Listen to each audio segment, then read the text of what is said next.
Hey, everybody. This is So Many Sequels. I'm Josh. I'm Andrew. I'm Garrett. And I'm David. And we're not going to waste any time today because we've been waiting to talk about this one for a long time. Very long time. About Black Widow on the show today. Marvel is back on the big screen. This movie has been delayed over a year. It was supposed to come out in spring 2020. It finally came out July 9th on Disney Plus Premier Access and in theaters. Let's jump into it. How did everybody feel going back into the first Marvel movie in 2 years? The first one since Spider-Man Far From Home. Oh, gosh. I don't know. How do we decide who gets to go first? David, whoever wants to. I'll go first then. David, you saw it first, so yeah, why don't you go? I did see it first. Saw it on a Thursday night preview. 2 years, a long time for a Marvel movie in general. This movie had a long delay, as my wife put on Facebook. When this movie was supposed to come out, we weren't even pregnant. Right. And when it did come out, we had to have a sitter. So that's a long period of time. Life comes at you fast. For a movie. And I have to say, personally, this movie could have come out at any time, really. It could have come out in 2013, 2014. I mean, an argument can be made. It should have been one of the movies building up to the original Avengers movie to set up all of those characters. But, sorry about that. Here we are, finally, all this time later, getting some backstory and some new stuff for Natasha Romanoff, one of the original 6 Avengers in the movies. And I got to say, I think it's pretty cool. It was pretty nice. I think there is a certain subset of the MCU that's a bit more, I don't want to say realistic, but I'll say a little bit more grounded, a little bit more intimate. And this kind of fits in there with sort of Winter Soldier and maybe Captain America Civil War. I would say Ant-Man. Yeah, and I'm not saying they're not fantastical. They have their fantastical elements. We'll get into some of that here in a bit. But a little bit more smaller scale stories than, say, your Thors and your Avengers movies and your Guardians of the Galaxies and such. So I thought it was really cool. I thought the cast was a lot of fun. I thought that the story was really interesting to a point. I had some things where I was a little disappointed with some of the choices, but overall, I think it was a long time coming, and I'm never going to be upset to get a new Marvel movie. So, yeah, I agree. I think that for me, this is a movie, a 2-year delay. But like you said, David, people, me included, have been wanting a Black Widow movie for so long. But upon reflection, I'm really glad that we didn't get one early, because for a very long time, in my opinion, Black Widow has been the most intriguing Avenger, simply just because we don't know a ton about her. I don't know how familiar you guys are with the comics. I have a big encyclopedia, so I've read a little bit. I know that she comes from what do you call it? A tortured background. I knew a little bit about the sister storyline that you see in Black Widow, but I don't really know a ton. And most casual fans probably have no idea. So to see that is really intriguing. And what I really liked about this story is it came out at a time when Black Widow, everybody knows her at this point in time, us as fans included, because we've grown up with her. And so, she's at that peak, she's at that height, and then everything happens. And then all of a sudden everything's gone and she's on the run and she's nothing and nobody. But still living up to her namesake when she's recognized. So it was just really interesting to see her go from the very, very top instantly to the very, very bottom and on the run with just almost no resources. And I thought that was a really interesting dynamic. To get more of her background was a big payoff. I think it was just really well done. Even if you wanted it earlier, I think that this is the good time for it because we are so connected to that character. I really liked it because I liked its grittiness. I think it had I loved how it was shot, for starters. A lot of it was very handheld, very almost documentary like. And you see the characters' transformations very, very thoroughly. And that's what I loved about it. And I love the fact that there's such unity within these 4 people. even though they haven't seen each other for 21 years, give or take. But the chemistry is really good. I think everybody is cast very well. I think my personal favorite was David Harbour. I love David Harbour in any scene that he was in. But all in all, like, I would say it's kind of a different take for Marvel. And I like that. It's not so much of this regular formulaic stuff that we've been getting, but almost like this is like a standalone film purely for Black Widow. And that's what I loved mainly about this. And everyone, the action's great.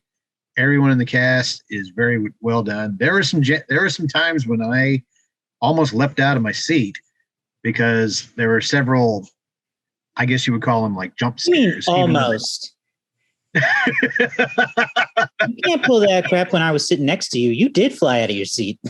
No, I almost did. Yeah, you did.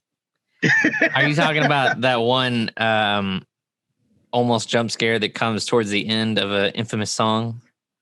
Not infamous, but famous song. No, he's talking about the first appearance of the Taskmaster. Ooh, yeah, that was a little sudden. Yeah. There were several times throughout this movie where I think what I liked about it is there were moments where it didn't feel like a superhero movie because while Black Widow is a superhero, she's not. She is just a regular human being who is a badass assassin. Like, her life is a normal life. She's not a rich person. She's not Tony Stark. She's just a girl who was forced into this situation at a young age and has lived a life. And so you get to see that and feel that. And you don't really see that with a lot of other people because they have some kind of supernatural power associated with them. She doesn't. She is just a person who can kick your ass because she's good at it. Just a well-trained super spy. Josh, what'd you think? International super spy. I loved the movie quite a lot. I think it's I really think it's a top tier Marvel movie. It felt very refreshing compared to what we've been getting. And that's not a knock on what we've been getting. It was just different. The past several Marvel movies have been space and aliens and just totally out there stuff. And that's great, but it was very nice to bring it back to Earth, literally, and not stray into the Skrull and what the Guardians are doing and things like that. I enjoyed it. I really like when Marvel goes the spy thriller route. Captain America and the Winter Soldier is one of my favorite Marvel movies for that exact reason. I think they really excel in that genre. It's like Marvel does Jason Bourne or something. And that's really fun to me. I do agree with the general sentiment that this movie, I wish it had been made several years ago because for a few reasons. Story-wise, obviously, spoilers. It is hard to understand the stakes for Natasha when we know her character's fate already. And that makes some of the other characters a tad more interesting than her in this film because we don't know their future, but we know that they will have one in the universe. We know Natasha's going to get out of this just fine. But we're worried about what? I was going to say, but what is she going to learn from this? What is she going to learn from it? What does she take away into her? Yeah. How does this cause her to evolve into her next appearance chronologically in Endgame or Infinity War? So that's all interesting. I love seeing the glimpse into her past with this family that she has and how she struggles to feel connected to them and their own dysfunctionality. They're like not your typical dysfunctional family, but in a way they are. You've got your overly egotistical dad. You've got the troublemaker younger sister. and you've got the mom who's just holding it together, always trying to hold everything together. Right. So I like that. That I thought their family dynamic worked really well. Andrew, you said your standout was David Harbour's Alexei character, the Red Guardian, Russia's answer to Captain America. The Red Guardian. Yelena was my favorite character.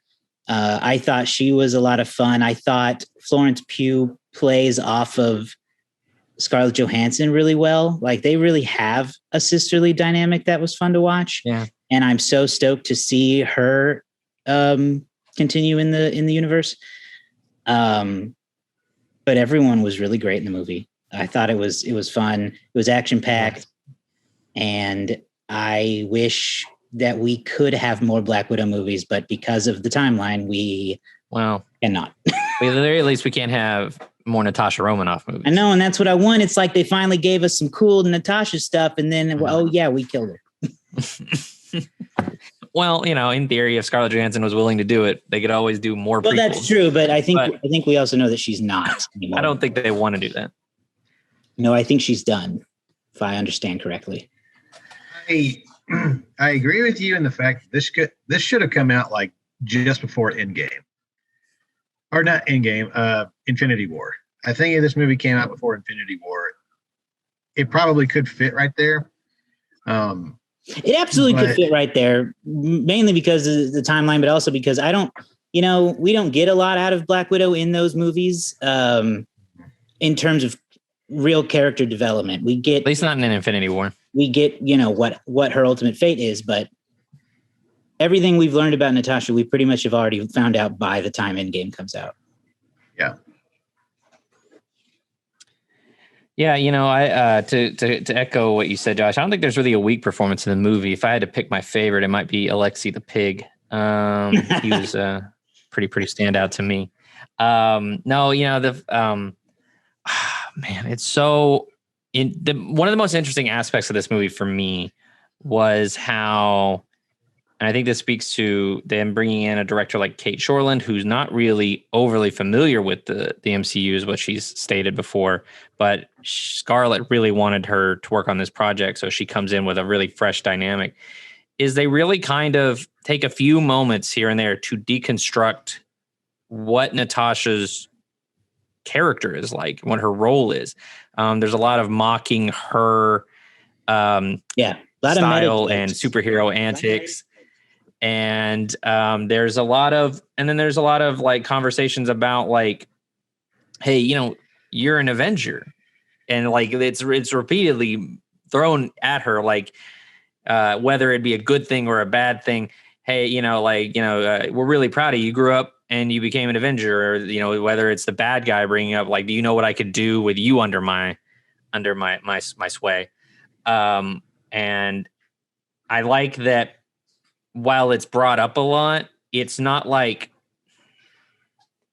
that's all she's hanging her hat on personally. I feel like she has more invested. I like that what this movie does is it gives you a little bit more closure. And I think it informs her decision-making in Avengers Endgame. To get into spoiler territory, I think that it seems highly likely that one or all of this group and Natasha's family were lost in the snap. Mainly because the post credit scene. So if you haven't seen it yet, this is really where you don't want to stop watching. We see Yelena again, and Yelena to me doesn't look like she's aged 5 years. So she may have just come back just to find out that while I was in a moment for me, my sister's gone. Mm-hmm. Since that appears to be the case, and so I think, if going into Avengers Endgame, Natasha's thinking, I lost one family and I lost one or part of my other family, it kind of informs her decision-making to want to sacrifice herself to bring all of that back, because she, you see what I'm saying there? Like, it almost adds more weight to that decision, and the decision to not let Clint do that because she wants him to have that moment. Whereas she kind of realizes that she can't go back and have those moments again with her family and even with her Avengers family, but Clint can still have those moments now. So I think that's a very interesting aspect when you think about it, that definitely seems to be the case. Right. I did like the family dynamic in this a lot, just from a character standpoint. They all interacted well, but like if you look at the dynamic itself, you have the two parents who are the Red Guardian and a scientist for an evil man, right? They're bad people, but they're on this undercover mission. And so they have to be parents, but they don't want to be necessarily. You have Natasha, who is what they said, it was a 3-year mission whenever we come meet them. So she was probably 6. She's old enough to know the situation and has grown with it. But then you have Yelena, who was 3 when everything started. So everything for her is real. She doesn't know about the bigger picture that all 3 of them know. And so there's a moment in this where Rachel Weisz's character, I can't remember her name, said something like, how did you keep your heart to Natasha? And I started thinking about it. I was like, Yelena is like the heart of Black Widow because you see how they interacted as kids. And because, in my opinion, Natasha had to keep this going on, but her sister relationship was real. That real emotion and connection, she was able to have that a lot of those people in her situation don't. And so that really informs a lot of her decision and plays into why this family is so important to everybody. They just don't necessarily know it until they realize it. So there's a moment where, Florence Pugh gives a great performance about how everything was real to her when everyone was talking about how it was fake.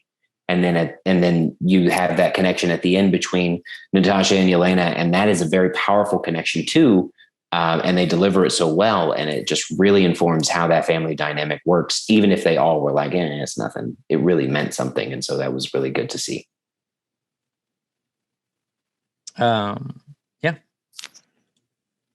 Yeah. That's all I got. I was just reading something that I think, Josh, you and Garrett, I think will find interesting. Kevin Feige, when asked about how this film would work as a prequel, knowing what you know, he likened it to Better Call Saul, which is a prequel to Breaking Bad. He says, because it was a wonderful example of a prequel that almost completely stands on its own, but informs you about so many things you didn't know before. Yeah. And I think that's great. There's obviously a lot of callbacks here to things that have been said in reference to Black Widow's past. Loki in another big shit show going on right now. Loki in the first Avengers movie brings up Dreykov's daughter, says that those very words as a way to insinuate that Black Widow has not moved on from everything in her past. And so I really like that they went back and pulled that thread and said, well, let's get into what is Dreykov's daughter. What does that mean? And use that as kind of the crux of this story. Go ahead, Josh. I was just saying, I do like that, what Feige said. Yeah. I'm going to help out people. If you haven't seen Falcon and Winter Soldier, I suggest it. It's not necessary, but it really is a lot of fun. Mm-hmm. Andrew, it really adds to a little bit of a thing that happens in the movie. I don't want to spoil that, but it really adds to a level of excitement. All I can say is, and this is mainly for David, the 3 of us watched it. Garrett and I's shock was way different from Andrew's shock. Yeah, who was seeing this for the very first time. That's right. And sure. We were like, "Oh my gosh, it's that person!" And he was like, what is this actor doing here? Yeah, he was just like Julie Dreyfus, right? Had no idea the bigger connection. Yeah, I was gonna say, and I'm sitting there like, "Oh my god!" You guys might agree with me on this, but I kind of like the introduction in Falcon and Winter Soldier better than this. And so I'm kind of glad that we got that first. I was curious about afterward is, do you think they altered anything about this post-credit sequence because of how the pandemic caused this release schedule to unfold? Do you think they intended the Valentina character to be introduced in this movie or in the show? I believe so. I believe she was meant to be introduced here because also I think other than a few like touch-ups and stuff in terms of like visual effects, I think Kevin Feige said that the movie hadn't been, they didn't re-edit it over from when they originally had it. Here's my only qualm with that, and I just thought of this, is this movie were to have come out original. Well, I guess it would have come out after Endgame, wouldn't it? Yeah, it would have come out. Well, it would have come out May of 2020. And Falcon and Winter Soldier would have come out still this year. So it would have there would have been a gap between, well, I guess the thing is too, we don't know who else might show up in like Shang-Chi or the Eternals, which also were scheduled to come out last year. Or Loki, let's not forget. I mean, they have already proven that they can tie these Disney Plus shows with their universe. So all of these shows might have something to do with the movies at some point in time. I don't see why they wouldn't. And I mean, theoretically, I don't want to get too deep into it because I don't want to spoil the show and I don't want to spoil too much of the movie. But the character that you see at the end, based on all of that, implies that a character from Falcon and Winter Soldier will also become important in the movies down the line as well. Well, and that a character from Black Widow may make an appearance in the Hawkeye show. Yeah. Yes. Or another show. That's what I was thinking, that we may now know who the antagonist is in the Hawkeye show set to come out later this year. Very interesting stuff. Now, I was going to say this before, but we kind of got talking about other things. Normally, I don't approve of shaming someone, but boo this man. Boo Andrew. Boo this man. He's boo not this seen. Man. I don't know. He has not seen anything on Disney Plus. Hardly. And have seen The Mandalorian. Been out for years now. Look, I'm saying it to your face, Andrew, through this television. Fork over the $7.99, you bum. You're a terrible fan. Oh, kicked him out. He left. Terrible. Look, we have lived. What kind of friends are you? This man is over here suffering. A pandemic for over a year. Why aren't you watching TV like everyone else? This man's too busy watching Bridge Over the River Kwai for the 50th time. Oh man! That being said, what friends are you? He's over at your house all the time. You can't pop on The Mandalorian. We try. We can't because we're ahead of him because we don't wait. A week and a half. It's. Hey Andrew, have you watched the new episode of Loki yet? No. Well, I guess we have to shut up now. He changed his name to Middle Finger. David, you said something that you had some story problems. What were your story problems? My story problems are simply this. Back, you coward. My story problems are simply this. This is a cold take. I have not looked at any of the response online. Okay. And so I know that, but I have no doubt this is a complaint. Cold take. The reveal, we're in super spoiler territory now. The reveal of who the Taskmaster is. I found underwhelming, but only because I completely saw it coming. I could see where some might not. But basically, and this is not me trying to brag. This is just me being honest. From the first trailer, I thought, it'd be interesting if the Taskmaster was a woman in this incarnation because this is, Black Widow, and they're bringing in, younger Black Widow, and we got Rachel Weisz, who appears to be playing an older Black Widow. It'd be interesting if Taskmaster was also a woman. And then as they kept mentioning Dreykov's daughter, I went, oh, Dreykov's daughter is probably going to be the Taskmaster if that's the case. Like you just so smart, don't you? Huh? You just think you're so smart, don't you? The I never saw that coming. The wonder of me, right? That's something we learned about. Or what is it? Is the I don't know. I figured that out fairly early on. I don't blame anybody for not figuring it out, but because I already had that in my head of I think the Taskmaster is going to be a woman in this incarnation. I was already looking for it. And when if they'd only mentioned Dreykov's daughter once, I might not have thought about it, but they show her, in an extended moment, and it just made all the sense the further they went with it. So I can already hear it. I already imagine it. People comparing it to the Iron Man 3 Mandarin reveal of it's not the real character. Why would you tease it as the character from the comics when it's not going to be? And I'm already tired of that take, and I haven't even seen it yet. So just let it be that's what they wanted to do. All right. You can't complain that it's not comic book accurate or that her powers don't work the same because, it's not the same guy. It's not the same character, so get over it. I will confirm to you that I have seen some of the internet discourse, and the comic book fans are mad about the Taskmaster, and they do compare it to the Mandarin. So yeah, I don't know anything about the Taskmaster. I was perfectly happy with it. You know, I didn't care one way or another. Very interesting character. Very interesting character. Hopefully, I mean, it'd be cool one day if we do get a real version of. I don't even like that comparison, Taskmaster, because but I'm fine with this. Just because of who the Taskmaster is didn't change the fact that she remained threatening. No, my issue with the Mandarin was that it sucked all the fear out of him when you found out he was just an actor. Like that's lame. That's 100%. I'm totally with you on that. Story. This is not the same kind of bait and switch. This is a reveal that is established and held up by the details given to you in the film. Yeah. It might come a little out of left field for some. I could see that, but if you watch on a second viewing, I think you'll pick up on those details.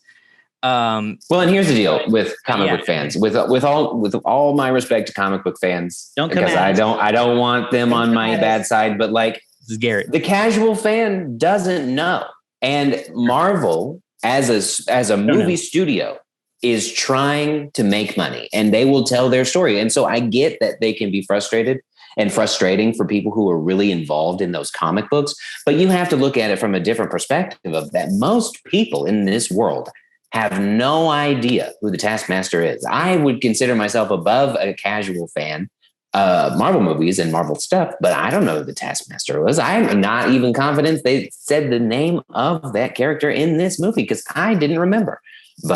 And comic book canon is blown up and changed all the time in storylines, so it's weird to me the things that they get angry about in terms of adaptation to film. I mean, comic book fans are literally right now, loving and obsessing about how there's variations on characters and how those things exist, and how there's the what if series where things like what if blank was blank and what if this happened this way, and beyond that, things like the Spider-Verse.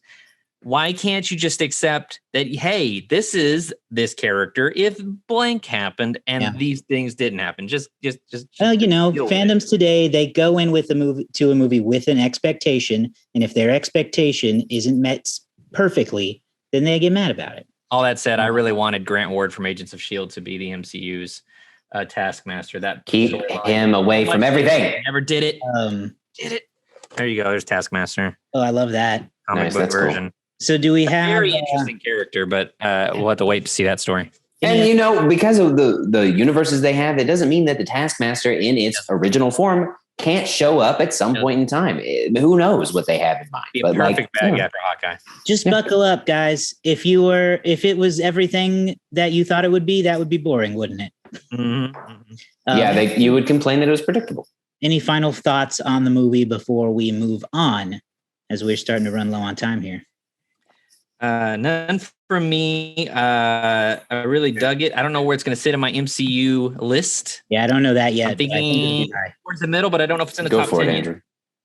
Yeah. I was going to say I don't have anything else to say. Oh. Then why'd you raise your hand? Go, Josh. You know what? Go. What do we got next? We got who does? I did have one small thing, and it's more of a funny thing. I enjoyed that the main cast in this movie is in terms of actors are not Russian, and they all had Russian accents that were pretty good. And this cinematic universe doesn't often have a good relationship with accents. Elizabeth Olsen. So I like that they did pretty well. They weren't laughably bad at all.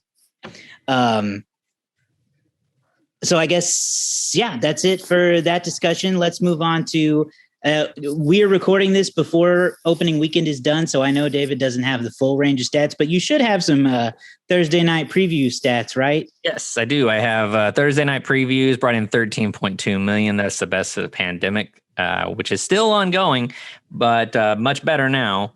And then opening day numbers for July 9th, 2021, 39.5 million opening day, which is the biggest of anything since the pandemic again. Actually, it's not a fairly unnormal number for a Marvel movie. I read that's the biggest with that kind of 2019. With that kind of opening day, you're looking at it on the low end in the 90 millions for an opening. on the highest end, maybe or like 105 to 110. I'm going to say maybe like $97 million opening weekend is my best guess. But that's it. That's all I got. I mean, and I won't bore you with the details of whether or not that's like the best opening day or something like that. For the year, Quiet Place 2. Yeah. But I'll tell you this, it's better than Fast 9 just did, which just came out. So it's going to be kind of an interesting race in the summer here to see how Black Widow paces with Fast 9 in the US and internationally. And other than that, it's time for the Letterboxd game, which goes to Josh this week. Sweet. Let's get those guesses out there. Where do you think this movie's going to be? Understanding that it's only been out for a couple days, so it's going to be a pretty volatile score. It could rise or lower as more viewers catch it. I'm going to go with 3.7. Ooh, I was going to go with 3.8. Okay, we got a 3.7 and 3.8. So that Letterboxd, so my game's off. Oh no. What do you think? What did we say? 3.7 and 3.8? Mm-hmm.